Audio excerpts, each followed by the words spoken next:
O Saber Direito desta semana apresenta o curso Direito Tributário, Teoria e Prática Constitucional.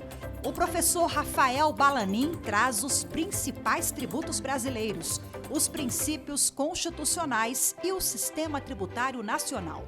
Confira também as atualizações legislativas trazidas pela Emenda Constitucional 132 de 2023. A aula 4 já começou.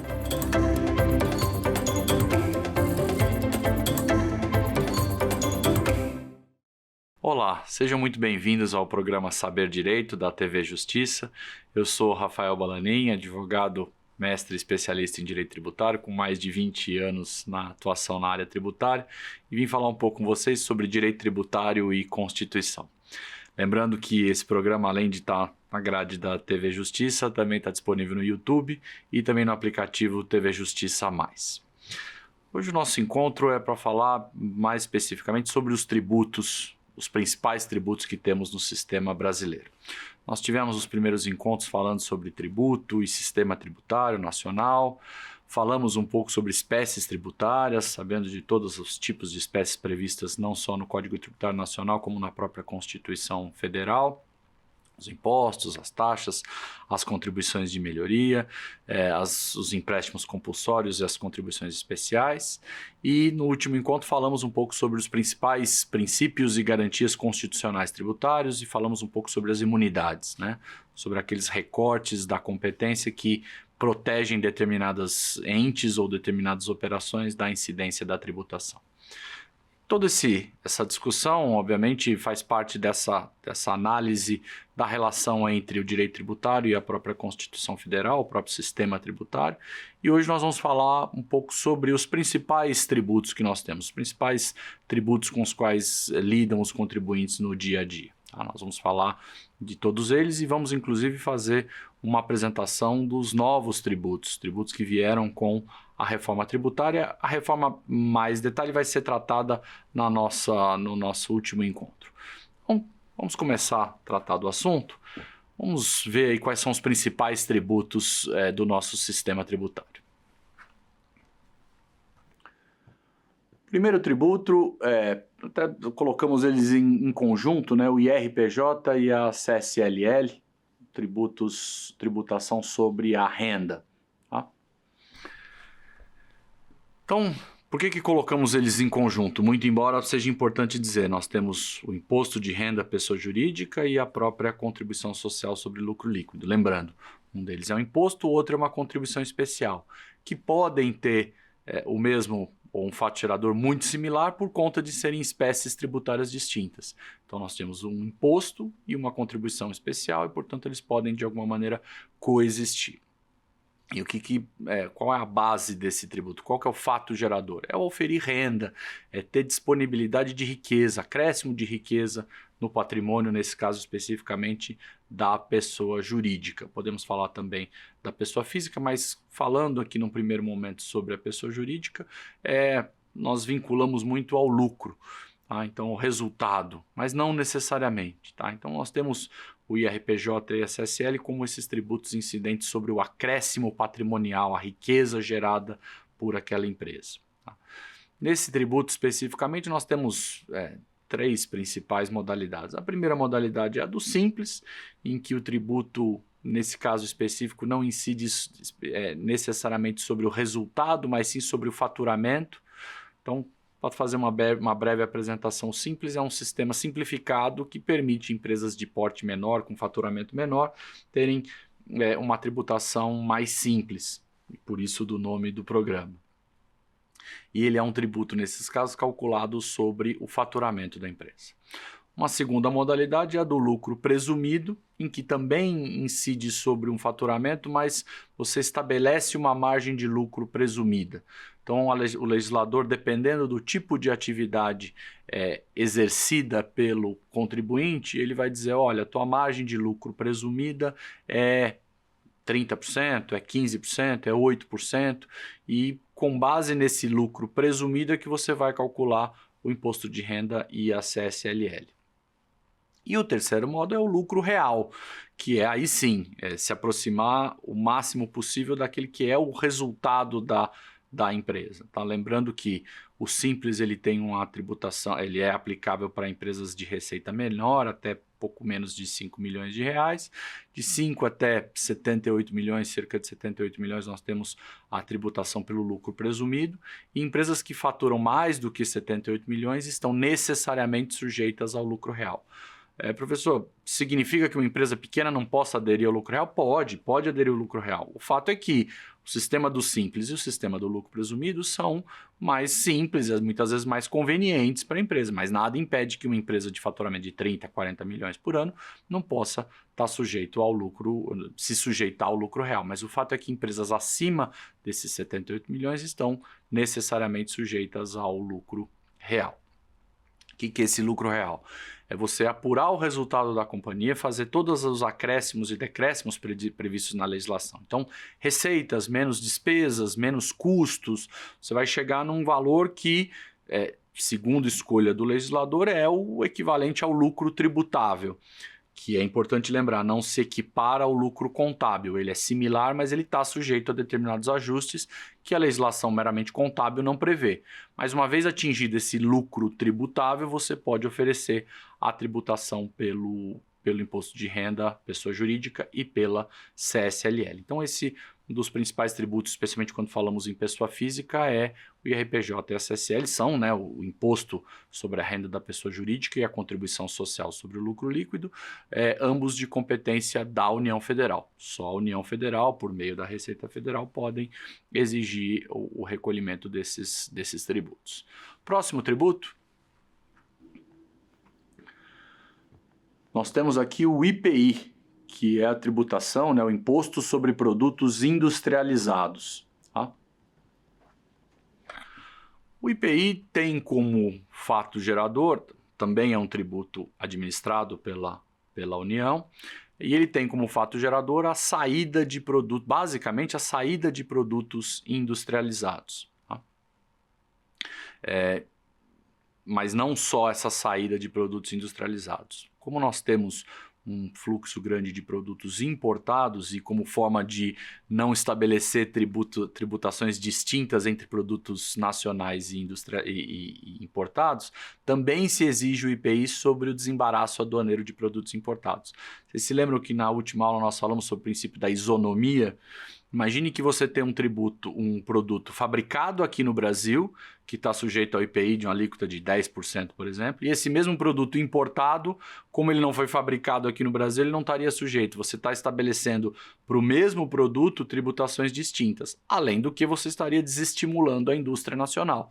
Portanto, dos fatos geradores do IPI é não só a saída do produto industrializado, mas a própria importação desse produto industrializado também está sujeito ao IPI, como forma de garantir o princípio da isonomia e, além disso, não desestimular a produção nacional. Então, o IPI é um imposto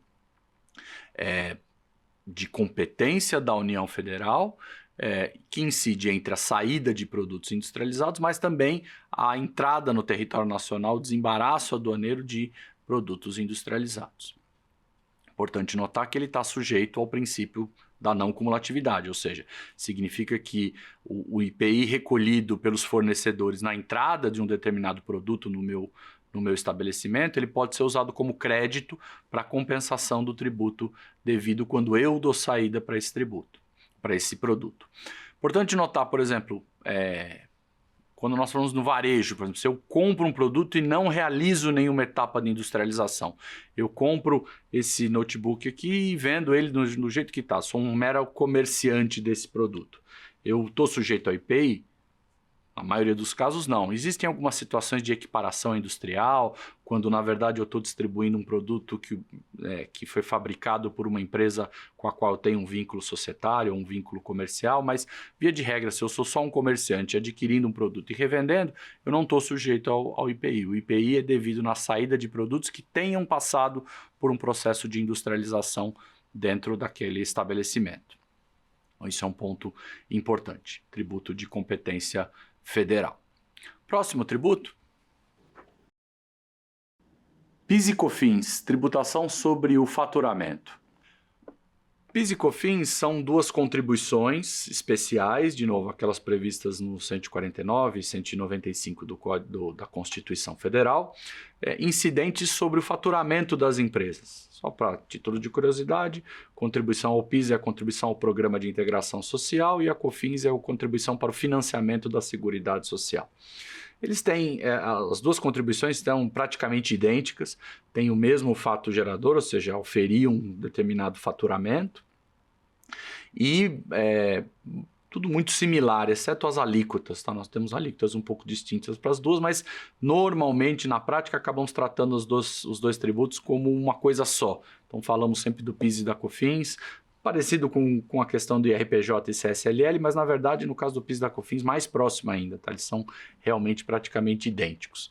E incide sobre o faturamento. O que é o faturamento? O faturamento é basicamente qualquer atividade econômica. Nós já tivemos muitas discussões no passado sobre o faturamento como um conceito de venda de mercadoria e prestação de serviço, e tudo aquilo que não caracterizasse venda de mercadoria ou prestação de serviço não deveria estar sujeito à incidência do PIS e da COFINS. Esse conceito tem sido, ao longo do tempo, de alguma forma transmutado. A ideia é que se incida sobre uma boa parte, uma grande maioria das transações econômicas que gerem, digamos assim, faturamento para as empresas. Então, nós temos um espectro bastante amplo, muito embora não seja ilimitado, mas ele é bastante amplo, o espectro de incidência dessas contribuições. Lembrando, são contribuições de competência da União Federal e, por serem contribuições, da mesma forma que a CSLL, tem lá uma destinação específica do produto da sua arrecadação, o que as distingue dos impostos, por exemplo, do próprio imposto de renda ou de outros, do ICMS, ou seja, é a destinação. Então é de competência da União Federal e tem uma destinação específica. Essas duas contribuições incidem sobre uma gama muito... Praticamente qualquer tipo de atividade econômica está sujeita à incidência do PIS e da COFINS. E é importante notar, o PIS e a COFINS têm, como eu falei na sistemática do IR da CSL, elas têm basicamente dois métodos de tributação distintos. Na verdade, três, né? Nós temos a tributação pelo Simples. Na verdade, todos os tributos que a gente está mencionando aqui, eles têm alguma correlação com o Simples, ou seja, empresas de menor faturamento estão sujeitos a um percentual fixo sobre o seu faturamento, e esse percentual ele é rateado entre todos os tributos. Uma parte vai ser paga a título de IR, uma parte a título de CSL, uma parte a título de CMS, se for uma vendedora de mercadoria, assim por diante.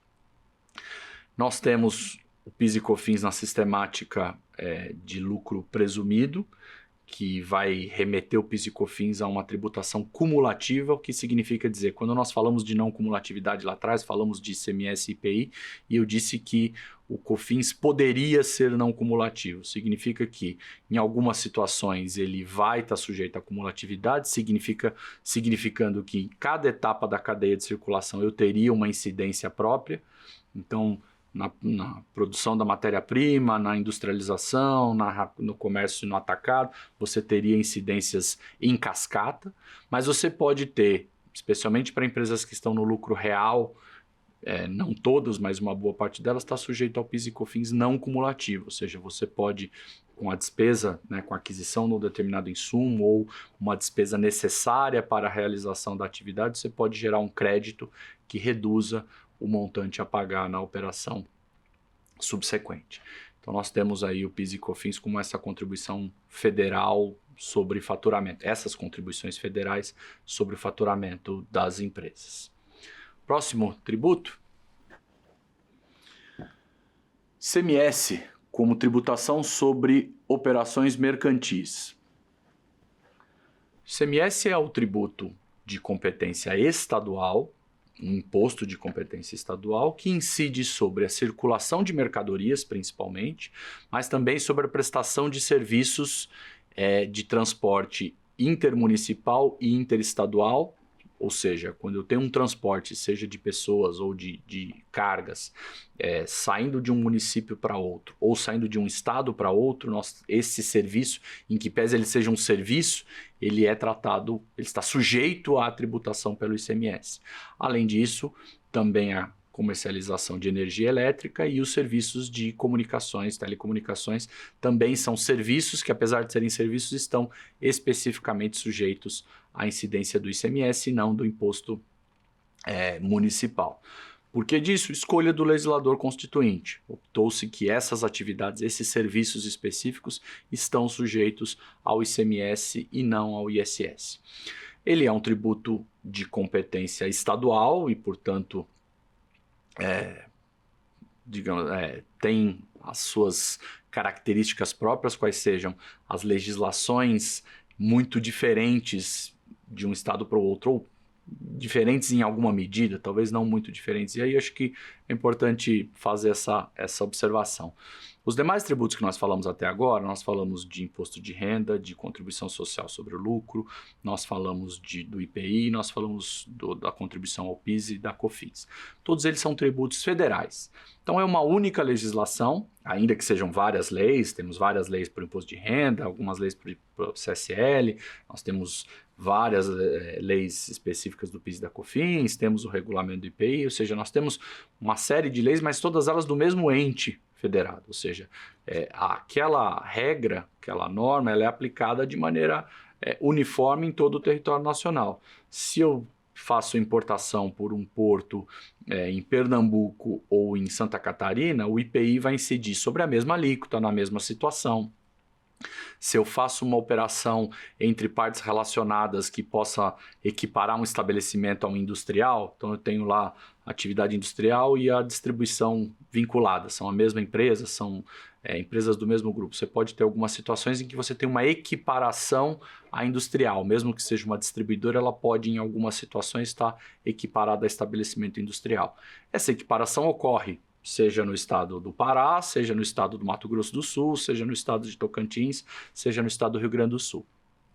Então, todas esses primeiros tributos, que são todos de competência federal, eles têm uma característica única, que é sua incidência ocorre da mesma forma em todo o território nacional. Quando começamos a falar do ICMS, nós temos um tributo de competência estadual, e, portanto, cada estado vai ter a sua criação da sua norma própria. Em que pese o ICMS tenha uma lei complementar própria para tratar das regras gerais, mas o fato é que cada estado tem uma certa autonomia para estabelecer diferenças na sua exigência tributária, seja no que se refere à alíquota, seja no que se refere a produtos sujeitos a uma alíquota maior ou menor, determinados tipos de operação também estão sujeitos a regra específica. Portanto, o ICMS acaba sendo um tributo mais complexo, porque você tem que muitas vezes lidar com tributações diferentes. Então, imagina, a mesma empresa tem estabelecimentos em São Paulo, no Paraná e em Minas Gerais. Ela pode estar sujeita ela está sujeita a regras distintas que podem tratar a mesma situação de maneira diferente.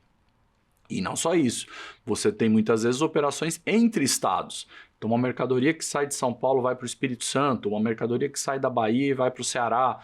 Você tem o regramento do estado de origem e você tem o regramento do estado de destino, que em alguma medida, em algumas situações, podem gerar conflitos, digamos assim, ou seja, exigências diferentes, regulamentos específicos, o que acaba aumentando a complexidade do ICMS, dada essa quantidade de legislações próprias e de interesses de cada estado de, obviamente, ter a arrecadação mais eficiente possível. Além disso, nós temos, no que se refere ao ICMS, da mesma forma que o IPI, em algumas situações o PIS e COFINS, a incidência não cumulativa, ou seja, o imposto destacado na nota fiscal de entrada, quando eu adquiro uma mercadoria ou quando eu adquiro uma matéria-prima, aquele imposto que está destacado na nota fiscal me serve de crédito para que eu possa abater do imposto devido na minha nota fiscal de saída. Quando eu vendo para o meu cliente, aquela nota tem um destaque do imposto, eu posso fazer a compensação de um para o outro para apurar efetivamente o imposto devido, de forma a impedir que aquele tributo seja cumulativo na cadeia de circulação. Lembrando, o IPI e o ICMS são os tributos nos quais é obrigatória a não cumulatividade. O imposto é não cumulativo nessas situações. Quando a gente fala de PIS e de COFINS, a regra é de que o tributo pode ser não cumulativo, dependendo do regramento federal. Falei, tem situações específicas, tem algumas operações que estão sujeitas à cumulatividade, ou seja, o tributo vai acumulando em cada etapa da cadeia de circulação, e tem algumas empresas que estão sujeitas ao sistema não cumulativo, ou seja, o tributo gera um crédito da operação anterior, gera um crédito para a operação subsequente. Então, é importante falar em não cumulatividade, especialmente nos tributos que já existem. Depois nós vamos falar um pouco de tributos na reforma. Mas é importante que a gente tenha em mente que o ICMS é não cumulativo, o IPI é não cumulativo. O PIS e COFINS podem ser, a Constituição autoriza que o legislador estabeleça uma não cumulatividade específica nessas operações. ISS, tributação sobre prestação de serviços. O ISS é o primeiro tributo municipal que a gente viu nessa lista aqui. Ele é o tributo incidente sobre a prestação de serviços. Tá?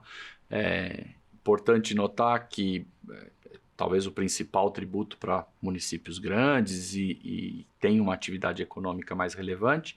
E ele é devido sobre o quê? Sobre a prestação de serviços. Isso gerou muita discussão no passado sobre qual prestação de serviços nós estamos falando, né? A Lei Complementar 116, na verdade que é a lei mais atualizada sobre o assunto, ela fala que é sobre os serviços previstos numa lista expressa que está na própria Lei Complementar. Isso quer dizer o quê?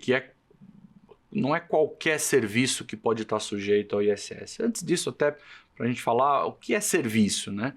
Uma distinção que se fazia, uma distinção clássica, era que venda de mercadoria era a entrega de um bem para o cliente, e a prestação de serviço é uma obrigação de fazer, né? Fazer alguma coisa pelo cliente.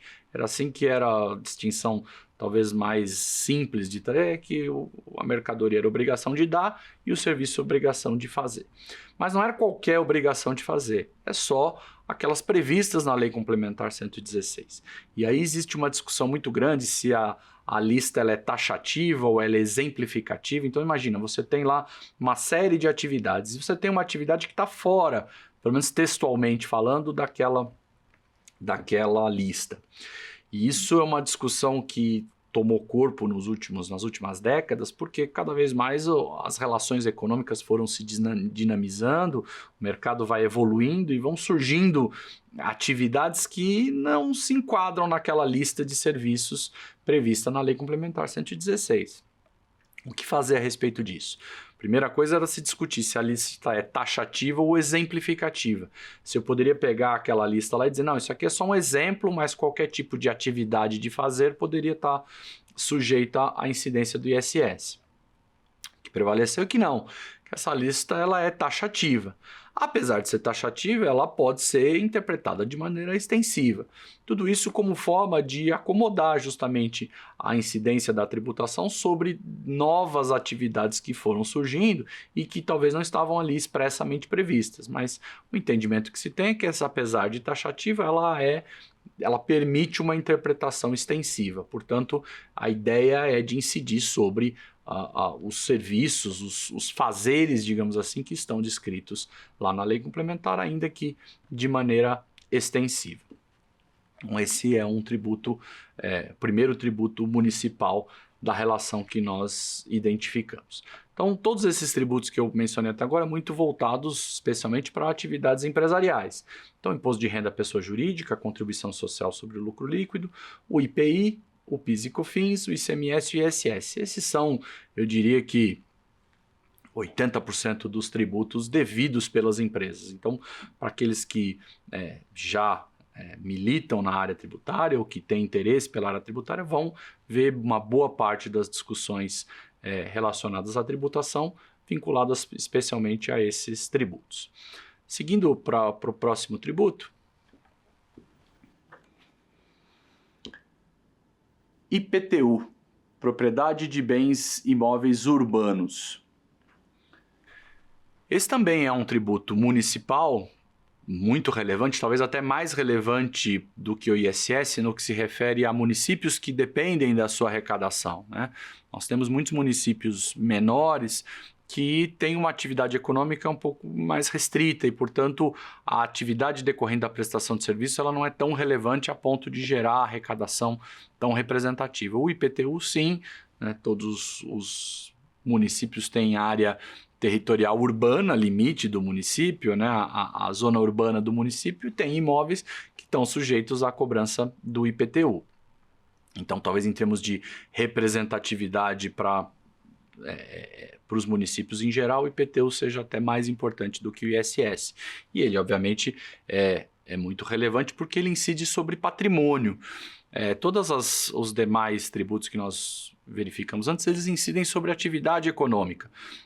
Se nós fizermos uma comparação, existe até uma divisão entre tributos diretos e indiretos, mas imposto de renda e CSL, eles incidem sobre o resultado, grande parte das vezes. Ou seja, é importante que a empresa tenha um resultado positivo para estar sujeita à tributação pelo IR e pela CSL. O IPI, o ICMS, o PIS e COFINS e o ISS são tributos devidos sobre a atividade. Mesmo que essa atividade seja não lucrativa, mas o fato de você estar transacionando mercadorias, transacionando produtos importados, prestando serviços, gerando faturamento, você está sujeito a esses tributos. Mas eles, de qualquer forma, são tributos vinculados a uma manifestação de capacidade econômica, capacidade contributiva por parte dos contribuintes. No caso do IPTU, não necessariamente. Eu citei já algumas vezes o exemplo do IPTU de quem recebe, por exemplo, um imóvel de valor considerável como herança. Muitas vezes isso acontece efetivamente na prática. Você tem alguém que recebeu um imóvel de herança, um imóvel muito bem localizado, que tem um valor de mercado muito alto, mas a pessoa não tem atividade econômica condizente com isso.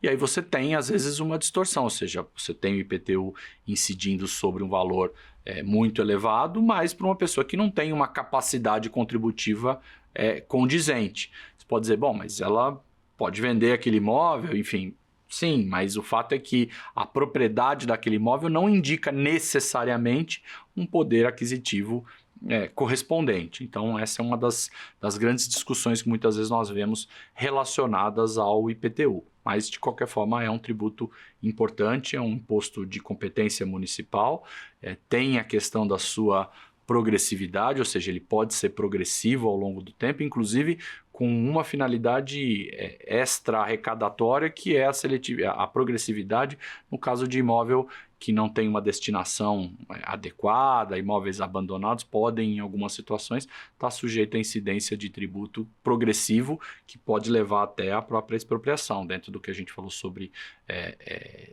vedação do imposto com efeito de confisco.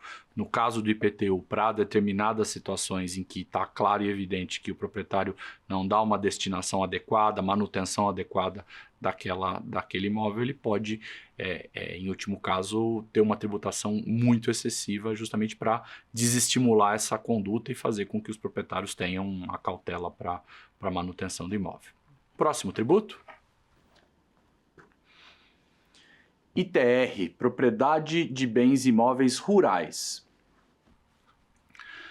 O ITR ele tem uma característica similar do IPTU, mas tem aspectos muito distintos. Primeiro ponto, ele é de competência da União.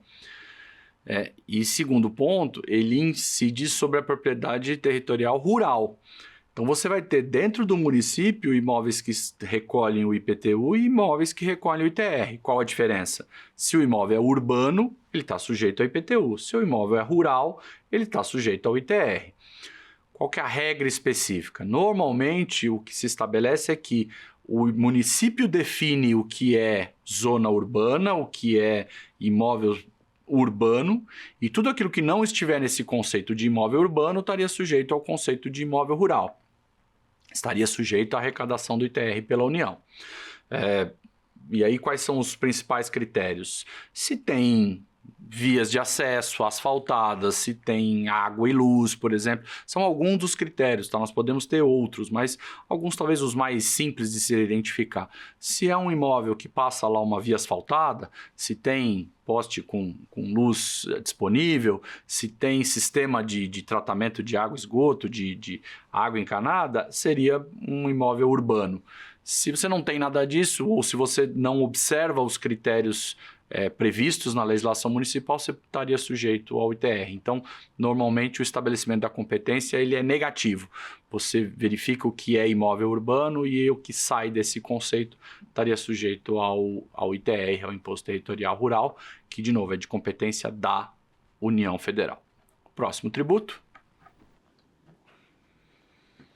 IPVA, sobre a propriedade de veículos automotores. PVA, tributo de competência estadual, incidente sobre a propriedade de veículos automotores. Nós temos o IPTU de competência municipal sobre os bens imóveis e nós temos o IPVA sobre a propriedade de veículos automotores de competência dos estados. Tributo também relevante, dado, né, a nossa frota atualmente existente no Brasil, então não deixa de ser um tributo importante para funcionar como sistema de arrecadação dos estados. Existe uma discussão muito grande sobre quais são os veículos automotores, né? Então, normalmente nós pensamos nos veículos de automotores terrestres, motos, carros, caminhões, ônibus, estão sujeitos ao IPVA. Outros veículos, por exemplo, que não são de circulação terrestre, muitas vezes não estão sujeitos. Então, é uma distinção, mas tributo também relevante e de competência estadual. Próximo tributo. ITBI, transmissão de bens intervivos, e vou aproveitar para falar também do ITCMD, transmissão de bens causa-mortes e doações. Eu já dei exemplos similares em um outro encontro que nós tivemos sobre a distinção entre o ITCMD e o ITBI. O ITBI, vou falar um pouco depois eu falo da distinção. O ITBI é um imposto sobre a transmissão de bens imóveis intervivos, significa entre pessoas que estão vivas. Então, uma compra e venda, basicamente, importante, transmissão onerosa. Então, precisa ser a transferência do imóvel mediante um pagamento. Eu preciso comprar e vender um determinado imóvel para poder estar sujeito ao ITBI. É um tributo de competência municipal incidente nessas transmissões sobre compra e venda. Qualquer pessoa que já tenha negociado um imóvel sabe que esse é um custo que precisa ser considerado. E o caso do ITCMD é um imposto sobre transmissão causa-mortes, ou seja, em decorrência do falecimento, como herança. Mas não só como herança, pode ser uma doação também. É imposto sobre transmissão causa-mortes e doações. Então, se eu faço uma doação e não precisa ser necessariamente para um herdeiro, eu quero doar um determinado bem, uma quantia em dinheiro, um imóvel para um amigo. Essa doação está sujeita ao ITCMD. Eu venho a falecer, fica para os meus filhos, por exemplo, o patrimônio. Sobre esse patrimônio transmitido por conta do falecimento, também está sujeito o ITCMD. Então, o exemplo que eu queria dar é uma transferência de imóveis, está sujeita a qual tributo? Depende a que título você está fazendo essa transferência. Você está fazendo essa transferência por conta de uma compra e venda, de uma negociação entre partes, ou você está fazendo por conta de uma doação, você está fazendo uma liberalidade, entregando aquele imóvel a título gratuito para alguém, ou aquele imóvel está sendo transferido para um parente por conta do seu falecimento. Você pode ter incidências distintas para órgãos distintos. Então, se eu vou recolher o ITBI, eu tenho que recolher para a prefeitura. Se eu vou recolher o ITCMD, eu tenho que recolher para o estado. Alíquotas diferentes, inclusive, né? Então, mas você pode ter numa mesma operação duas possibilidades distintas.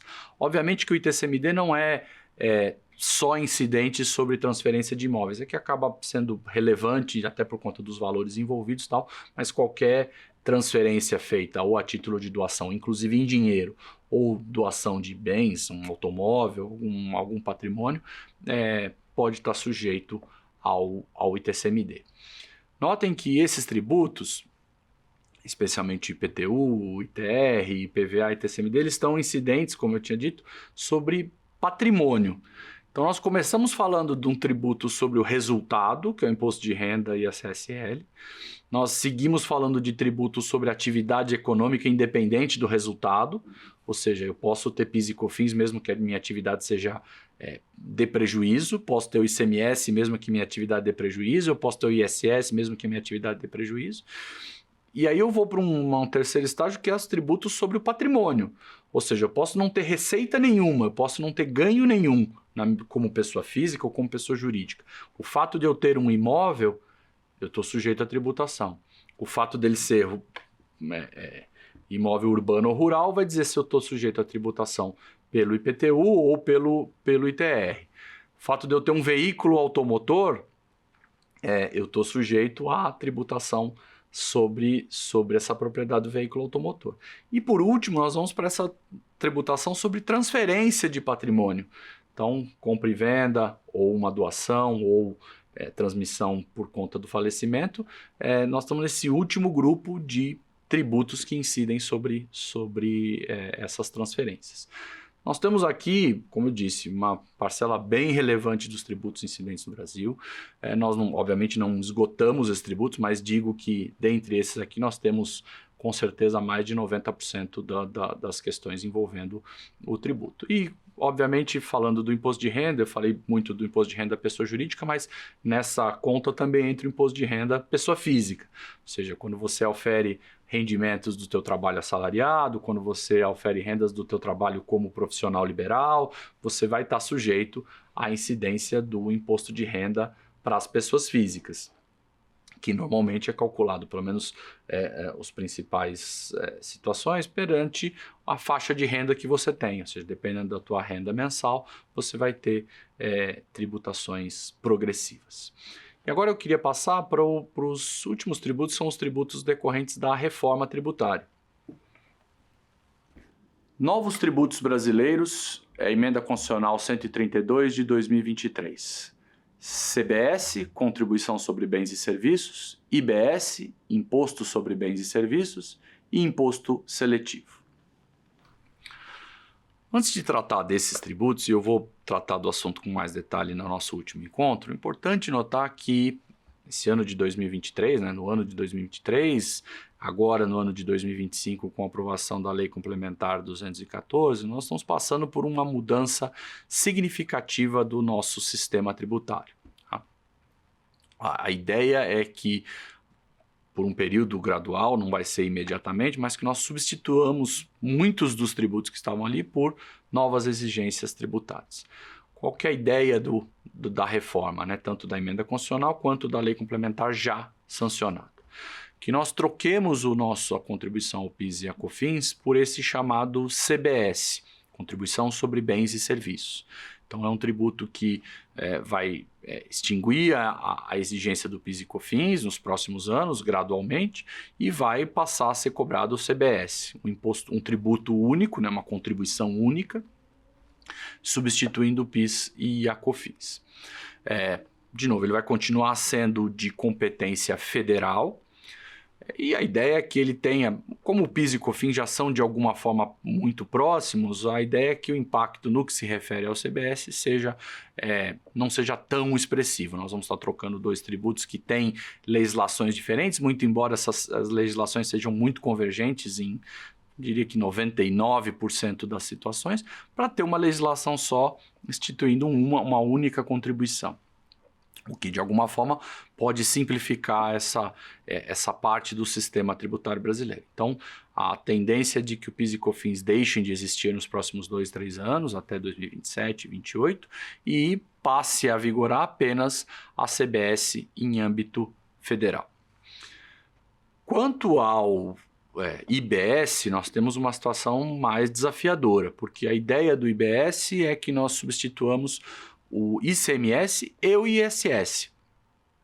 Então, pensem no seguinte, nós vamos ter um tributo, hoje um tributo de competência estadual e um tributo de competência municipal, unidos num único tributo, que vai ter de competência estadual e municipal ao mesmo tempo. Então, qual que é a ideia do IBS? É que seja um imposto sobre bens e serviços, e que ele tenha uma alíquota específica do estado onde ele está e do município onde ele está. Ou seja, uma parte você preserva as arrecadações, e municípios que contavam com a arrecadação do ISS continuam contando com a arrecadação do IBS, e a mesma coisa para os estados. Só que agora tudo reunido num único tributo. Ou seja, algumas atividades que antes estavam sujeitas apenas ao ISS passam a estar, de alguma forma, sujeitas aos dois. Ou seja, não existem mais, mas passa a estar sujeito a um tributo IBS que reúne parcela municipal e estadual. E a mesma coisa nos contribuintes anteriormente sujeitos ao ICMS. Eu antes vendia mercadorias e estava sujeito apenas a um tributo de competência estadual. E agora eu vou estar sujeito a um tributo que tem competência estadual e municipal em conjunto. Então, uma das coisas que se discute, que se avalia, é o impacto dessa mudança na organização das empresas, que antes contavam com situações muito específicas no que se referia ao IBS e ao ISS e ICMS. Então, nós vamos ter uma única tributação específica. E um ponto importante é que, como eu falei no começo da aula, um pouco, aliás, fazendo um gancho com tudo que nós vínhamos trazendo até então, as competências tributárias têm lá seus limites, ou tinham lá seus limites estabelecidos para o ICMS. O ICMS é o imposto sobre a circulação de mercadoria, então você precisava ter uma circulação de alguma coisa definida como mercadoria. O ISS você tinha um imposto sobre a prestação de serviço, então você precisava ter caracterizado efetivamente a prestação de serviço. O IPI você tinha um imposto sobre a saída de produto industrializado.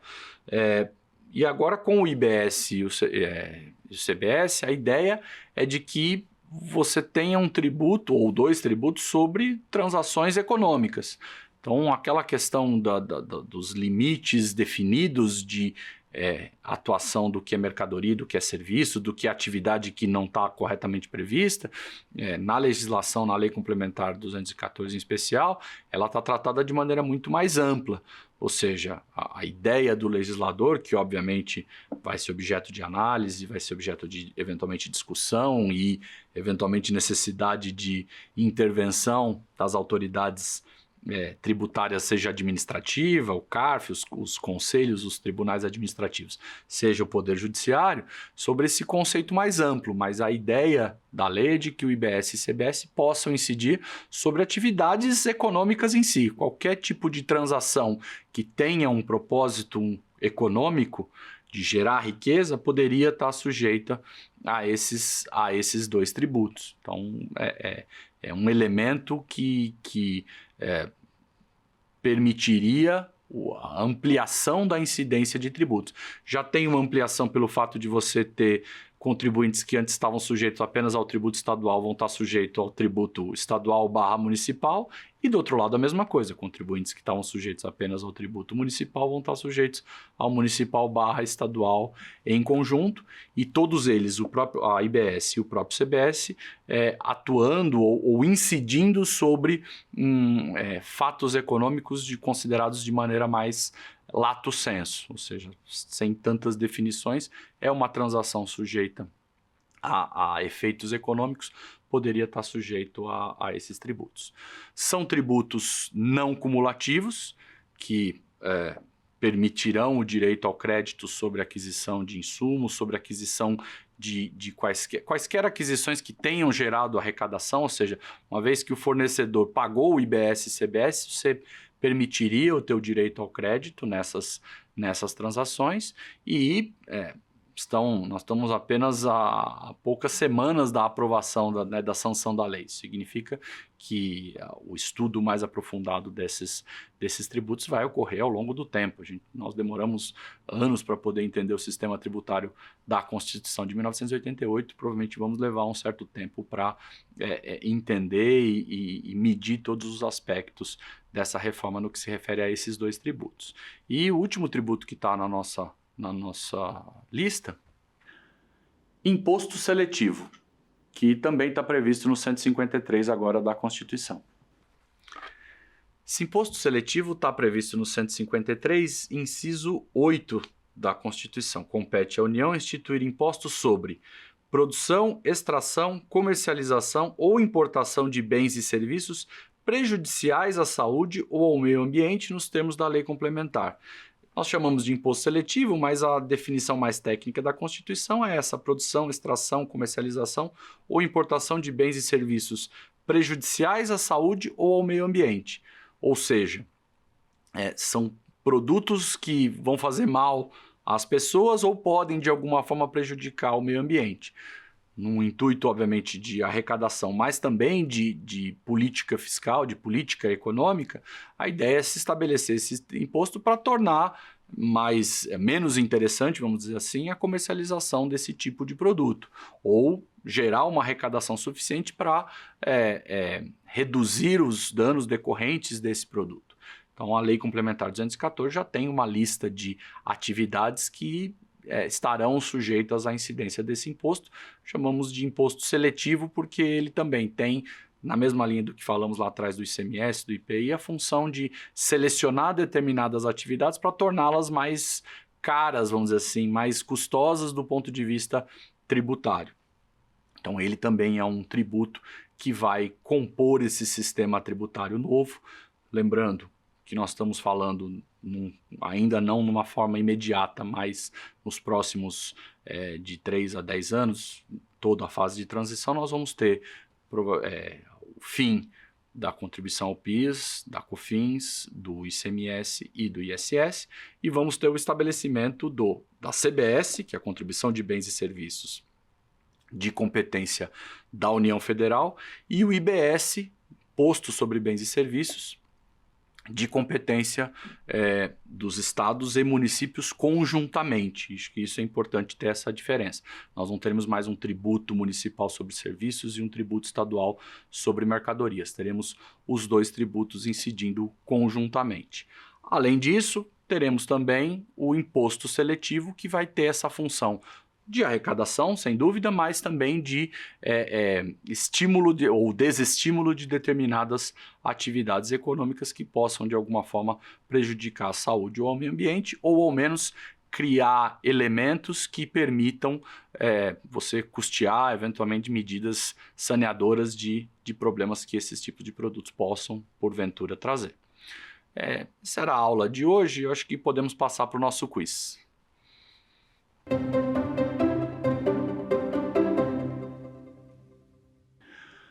Primeira pergunta: o imposto sobre produtos industrializados de competência da União tem como fato gerador: alternativa A, o seu desembaraço aduaneiro quando de procedência estrangeira; alternativa B, de renda, assim entendido produto do capital, do trabalho ou da combinação de ambos; alternativa C, de proventos de qualquer natureza, assim entendidos os acréscimos patrimoniais não compreendidos no inciso anterior; alternativa D, a transmissão a qualquer título da propriedade ou do domínio útil de bens imóveis por natureza ou por acessão física, como definidos na lei civil. Alternativa correta, alternativa A, o seu desembaraço aduaneiro quando de procedência estrangeira. Essa pergunta, pessoal, nós temos nos demais itens condições ou regras ou incidências decorrentes especialmente do imposto de renda, da transmissão de bens imóveis do ITBI, do ITCMD. Só a alternativa A que é a correta, porque o IPI não só incide sobre a atividade, a saída de produtos industrializados, mas também o desembaraço de produtos industrializados. Como eu falei ao longo da aula, a ideia é estabelecer primeiro uma regra de isonomia, ou seja, permitir que o produto industrializado brasileiro possa competir de maneira igual com o produto estrangeiro. De outra forma, nós teríamos um produto estrangeiro sem incidência do IPI, um produto nacional com incidência do IPI, um produto mais caro no Brasil, além da questão da isonomia, a própria intenção de fomentar a atividade industrial no Brasil.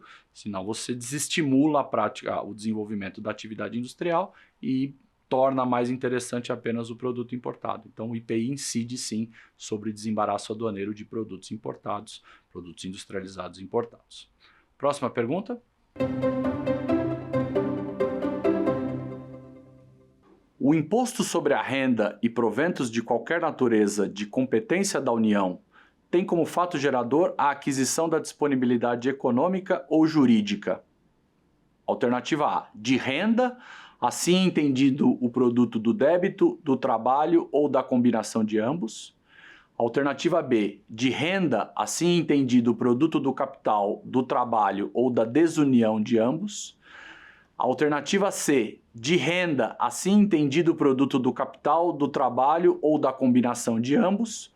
Ou alternativa D, de renda, assim entendido o produto do socialismo, do trabalho ou da combinação de ambos. Alternativa correta, alternativa C. Nós temos aqui o conceito até do próprio artigo 43 do CTN, que é a renda como a combinação do trabalho, do capital ou da união de ambos. Todas as outras alternativas tinham lá uma pequena pegadinha, ou seja, da desunião, do débito. Não. O conceito previsto no artigo 43 é o de que o imposto de renda incide sobre o resultado do trabalho, da renda, da combinação de ambas, qualquer atividade que possa gerar riqueza, digamos assim, gerar aumento patrimonial para o contribuinte. Vamos para a próxima pergunta. Assinale a alternativa que indica corretamente um tributo de competência da União. Alternativa A, Imposto sobre a Propriedade de Veículos Automotores, IPVA. Alternativa B, Imposto sobre a Transmissão Causa-Mortes e Doação, ITCMD. Alternativa C, Imposto sobre a Propriedade Territorial Rural, ITR. Ou alternativa D, Imposto sobre Serviços de Qualquer Natureza. Alternativa correta, alternativa C.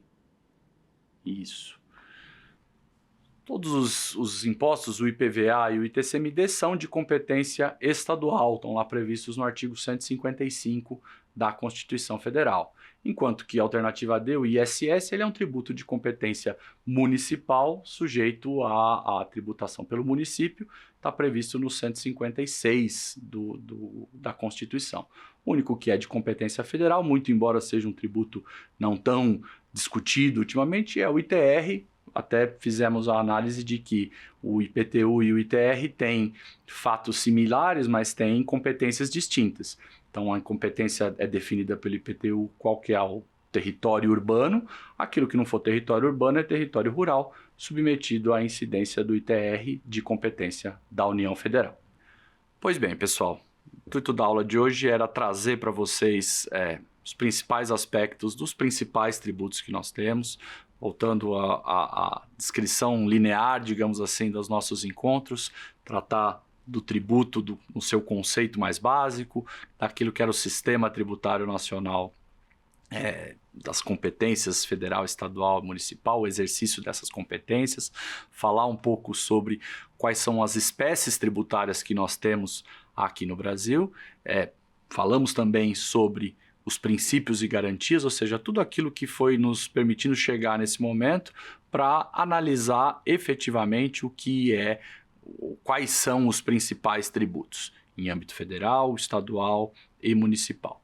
Hoje, no nosso encontro, nós pudemos lidar ou tratar, ainda que brevemente, dos tributos que representam com certeza mais de 90% dos assuntos que são discutidos, seja administrativamente, seja perante o Poder Judiciário, seja na própria organização normal das empresas.